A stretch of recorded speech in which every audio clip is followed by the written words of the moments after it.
அனைவருக்கும் வணக்கம்.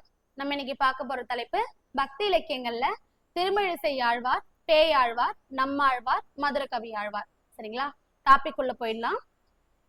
திருமழிசை ஆழ்வார் இவரு தொண்டை நாட்டுல திருமழிசை என்ற ஊர்ல பிறந்தவர். சரிங்களா? ஒரு ஆழ்வார்களும் பெருமாளுடைய ஒரு அம்சமா தான் பிறந்திருக்காங்க.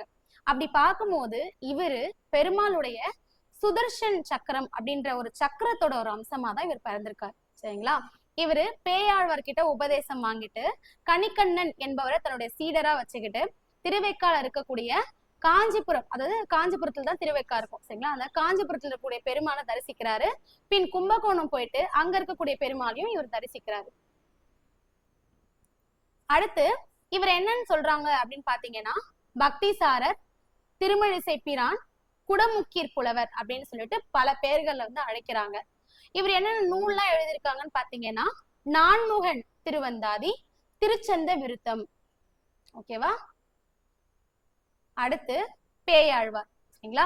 இவரு சென்னையில இருக்கக்கூடிய மயிலாப்பூர்ல தான் பிறந்திருக்காரு. ஓகேவா? திருமாலுடைய 5 ஆயுதங்கள்ல ஒன்றா இருக்கக்கூடிய நாந்தகம் அப்படின்னு சொல்லக்கூடிய ஒரு வாளோட ஒரு அம்சமா பிறந்திருக்காரு. சரிங்களா? இவர் பாடிய பாசுரங்கள்ல 3ஆம் திருவந்தாதியில வச்சிருக்காங்க. இவரை ஏன் வந்துட்டு பேயாழ்வார் அப்படின்னு சொல்றோம்னு பாத்தீங்கன்னா, இவர் பெருமாள் மேல பயங்கர பக்தி வச்சுட்டு இந்த கண்ணை சுழன்று, சம்டைம்ஸ் சிரிச்சு, சம்டைம்ஸ் அழுது, சம்டைம்ஸ் டான்ஸ் ஆடி, இந்த மாதிரி ஒரு பேய் மாதிரி டான்ஸ் ஆடுவாராம். அதனால இவர் என்னன்னு சொல்றாங்கன்னா பேயாழ்வார் அப்படின்னு சொல்றாங்க. சரிங்களா? சோ இவருடைய பாசுரங்கள் என்ன சொல்லுதுன்னா, எந்த ஒரு பிரச்சனையா இருந்தாலும் அதுக்கு என்ன தீர்வு அப்படின்னா துளசி மாலை அணிந்த திருமால் கிட்டதான் இருக்கு அப்படின்னு வந்து சொல்றாங்க. அடுத்து நம்மாழ்வார். இவரு பாண்டிய நாட்டுல இருக்கக்கூடிய ஆழ்வார் திருநகரியில தான் பிறந்திருக்காரு. சரிங்களா? இவரு 4 வேதங்களை பாடினதுனால, 4 வேதம்னா என்ன? ரிக், யஜுர், சாம, அதர்வன இல்லையா? அந்த 4 வேதங்களையும் இவர் பாடினதுனால இவரை தமிழ் செய்த மாறன் அப்படின்னு சொல்லி அழைக்கிறாங்க. சரிங்களா? இவரு என்னென்ன நூல் எழுதியிருக்காருன்னு பாத்தீங்கன்னா, திருவிருத்தம், திருவாசிரியம், பெரிய திருவந்தாதி, திருவாய்மொழி ஆகிய நூல்களை எழுதியிருக்காங்க.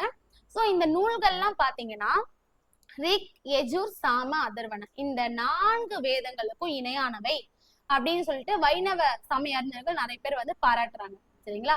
இவரோட இயற்பெயர் என்னன்னு பாத்தீங்கன்னா சடகோபன், குடிப்பெயர் மாறன் அப்படின்றதுதான்.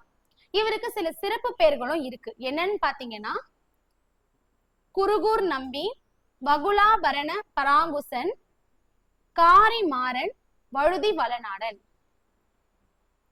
அடுத்து மதுரகவி ஆழ்வார். சரிங்களா? இவரு பாண்டிய நாட்டுல இருக்கக்கூடிய திருக்கோளூர் அப்படின்ற ஒரு ஊர்ல தான் பிறந்திருக்காரு. இளம் வயசுல இருந்தே கவி பாடுற திறமை இவருக்கு இருந்திருக்கு. அதனால இவர் என்னன்னு சொல்றாங்கன்னா மதுரகவி அப்படின்னு சொல்லி அழைக்கிறாங்க. இவரு மத்த ஆழ்வார்கள் வந்து பாத்தீங்கன்னு வச்சுக்கோங்களேன், பெருமாளைதான் தன்னுடைய கடவுளா வச்சு பாடியிருக்காங்க. ஆனா இவர் வந்து பாத்தீங்கன்னா நம்ம ஆழ்வார், அதாவது யாரு நம்ம ஆழ்வார்? யாரு? பெருமாளை பாடக்கூடியவர் அந்த நம்மாழ்வார். அந்த நம்ம ஆழ்வார கடவுளா நினைச்சுக்கிட்டு இவர் நிறைய பாடல்கள் வந்து பாடியிருக்காரு. சரிங்களா? இவர் அதே மாதிரி நம்மாழ்வாரையே தன்னுடைய குருவாவும் ஏத்துட்டாரு, தன்னுடைய கடவுளாவும் ஏத்துட்டாரு. சோ இவர் நம்மாழ்வாரை என்னன்னு சொல்றாருன்னா, இவர் எல்லாம் அறிந்த ஞானி அப்படின்னு வந்து உணர்றாரு. பின் அவரையே வந்துட்டு குருவாவும் ஏத்துக்கிட்டாரு. சோ அவர் அந்த நம்மாழ்வாரை பத்தி கண்ணி நுண் சிறு தாம்பு அப்படின்ற ஒரு பாசுரத்தை பாடியிருக்காரு. சரிங்களா? இன்னைக்கு வீடியோ உங்களுக்கு யூஸ்ஃபுல்லா இருந்திருக்கும்.